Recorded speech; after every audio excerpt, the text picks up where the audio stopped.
మాట్లాడుతున్నారు. ఇప్పుడు లైవ్ చూద్దాం.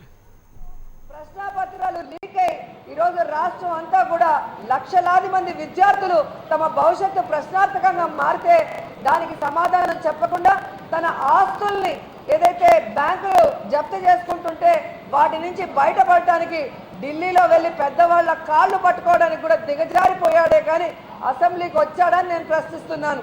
ఈరోజు నారాయణ గారు కానీ గంటా శ్రీనివాస్ గారు కానీ ఈ అసెంబ్లీ సెక్షన్లో 6వ తేదీ నుంచి జరిగినప్పుడు ఎన్ని క్వశ్చన్స్కి వీళ్ళు ఆన్సర్లు చెప్పారు, ఎన్ని రోజులు వీళ్ళు అసలు అసెంబ్లీకే వచ్చారు అంటే వారికి ఆ పదవులు ఎందుకు ఇచ్చారో చంద్రబాబు నాయుడు గారు ఆలోచించాల్సిన అవసరం ఉంది. ఎందుకంటే సాక్షాత్తు ముఖ్యమంత్రి చంద్రబాబు నాయుడు గారు ఉన్న చిత్తూరు జిల్లాలో పేపర్ లీక్ అయింది, కడప జిల్లాలో పేపర్ లీక్ అయింది, సాక్షాత్తు మంత్రి గారి నెల్లూరు జిల్లాలోనే నారాయణ గారు ఉండగానే పేపర్ లీక్ అయింది అంటే అనంతపూర్లో పేపర్ లీక్ అయింది. అలాగే గంటా గారి సొంత జిల్లాలో మరి ఏ విధంగా డిగ్రీ పేపర్ కూడా లీక్ అయిందో మనం చూస్తున్నాం. ఈరోజు తన ఇన్ఛార్జిగా ఉన్న కడపలో ఎమ్మెల్సీని కైవసం చేసుకోవడానికి అంత ఇంట్రెస్ట్ చూపించి ఈరోజు ఎన్నో కోట్లాది రూపాయలు అవినీతిగా సంపాదించినవి అక్కడ పెట్టి ఎమ్మెల్సీని గెలుచుకునే దాని మీద ఉన్న ఇంట్రెస్ట్ తన విద్యాశాఖలో ఇన్ని అవకతవకలు అవుతుంటే పిల్లల భవిష్యత్తుకి సంబంధించినది ఈ పేపర్లు లీకేజ్ కాకుండా చూసుకోవాల్సిన అవసరం లేదా అని ప్రశ్నిస్తున్నాను. మీరు టీవీలో చూస్తారు నారాయణ స్కూల్స్ నారాయణ కాలేజీల యాడ్లు. First rank Narayana schools Narayana college, second rank Narayana schools Narayana colleges, third rank ఎక్కడ కనివిని ఎరుగనటువంటి విధంగా ర్యాంకులు అంటున్నారు. అలాగే ఈరోజు ఆత్మహత్యల్లో కానీ హత్యల్లో కానీ అదేవిధంగా పేపర్ లీకేజీల్లో కూడా నారాయణ కాలేజీలే ఫస్ట్ ఉన్నాయంటే సిగ్గుచేటు.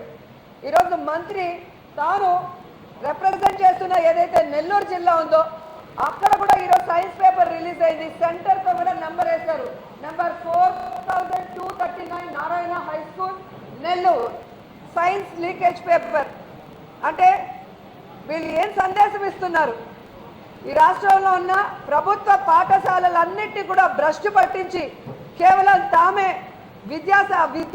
విద్యాశాఖలో తమ మంత్రి వియంకుడు ఉన్నాడు కాబట్టి ఈ రాష్ట్రంలో ఉన్న స్కూళ్ళన్నీ కైవసం చేసేసుకొని మొత్తం దోచేసుకొని పిల్లల జీవితాన్ని సర్వనాశనం చేయాలనుకుంటున్నారా లేకపోతే ఏంటి? ఈరోజు క్వశ్చన్ పేపర్లు లీకేజ్ చేయడమే కాకుండా వాటికి ఆన్సర్ షీట్స్ రెడీ చేయించి మాస్ కాపీయింగ్ కూడా నారాయణ కాలేజెస్ స్కూల్స్లో చేస్తున్నారనేది మనం చూస్తున్న విషయం.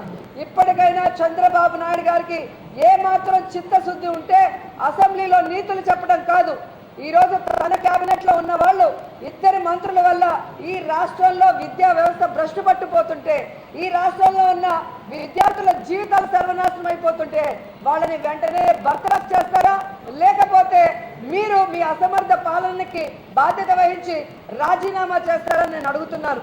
ఎందుకంటే నారాయణ గారు ఈరోజు అక్కడ మాట్లాడుతున్నారు సిగ్గు లేకుండా, ఏదో తాను చాలా గొప్పగా చేశాను, ఏదో చిన్న చిన్న ఉద్యోగస్తుల పొరపాట్లోని ఈరోజు వీళ్ళు చేసిన తప్పులకి చిన్న చిన్న ఆఫీసర్ల మీద వేసేసి ఈ పేపర్ లీకేజీలతో మాకేం సంబంధం లేదని తప్పించుకుంటారేమో కానీ వీటికి పూర్తి బాధ్యత గంటా గారు అలాగే నారాయణ గారు మాత్రమే వహించాలి. ఎందుకంటే ఈ రాష్ట్రంలో పిల్లలని సూసైడ్స్ చేసుకునే విధంగా కానీ పిల్లలని ఫోర్స్ చేసి వాళ్ళ మీద టార్చర్ పెట్టి వాళ్ళ జీవితాలను ముగించే విధంగా చేస్తోంది ఈ నారాయణ స్కూల్స్ అండ్ కాలేజెస్.